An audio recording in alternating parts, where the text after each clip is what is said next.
শুনো আমার বোনেরা, তোমাদেরকে ছোট্ট একটা গল্প শোনাই। একদিন ফাতেমা রাদিয়াল্লাহু তাআলা আমাদের নবীজিকে প্রশ্ন করলেন, আচ্ছা বাবা, আমি আমার শরীরে কতটুকু অঙ্গ পর্দায় রাখবো আর কতটুকু অঙ্গ খোলামেলা রাখবো? এইটা শুনে আমাদের নবীজি প্রশ্নের উত্তরে বললেন, তুমি তোমার শরীরে ততটুকু অঙ্গ পর্দায় রাখবে যতটুকু অঙ্গ জাহান্নামের আগুন সইতে পারবে না, আর তুমি তোমার শরীরে ততটুকু অঙ্গ খোলামেলা রাখবে যতটুকু অঙ্গ জাহান্নামের আগুন সইতে পারে।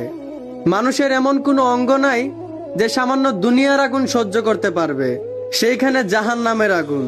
এই জন্যই আমার বোনদেরকে বলি, সমান অধিকার চাইয়া রাস্তাঘাটে বেপর্দায় না চইলা পারলে নিজেকে একটু পর্দায় রাখার চেষ্টা করুন।